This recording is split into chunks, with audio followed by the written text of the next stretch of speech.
കോഴി എന്ന കവിതയാണ് ഞങ്ങൾ ഇവിടെ ചൊല്ലുന്നത്.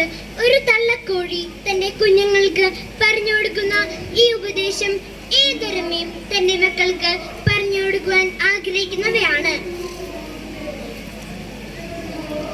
തള്ളക്കോഴി പറഞ്ഞു തുടങ്ങി കൊക്കോ കൊക്കാക്കോ. തള്ളക്കോഴി പറഞ്ഞു തുടങ്ങി കൊക്കോ കൊക്കാക്കോ.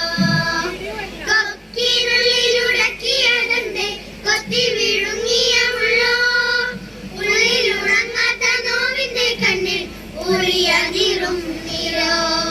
കൊത്തി ചിക്കിച്ചി കഞ്ഞിട്ട കൊച്ചിൽ കൊത്തി തുള്ളി നടക്കുന്ന കുഞ്ഞിനെ തള്ളക്കോഴി പറഞ്ഞു കൊടുത്തു കൊക്കോ കൊക്കാക്കോ.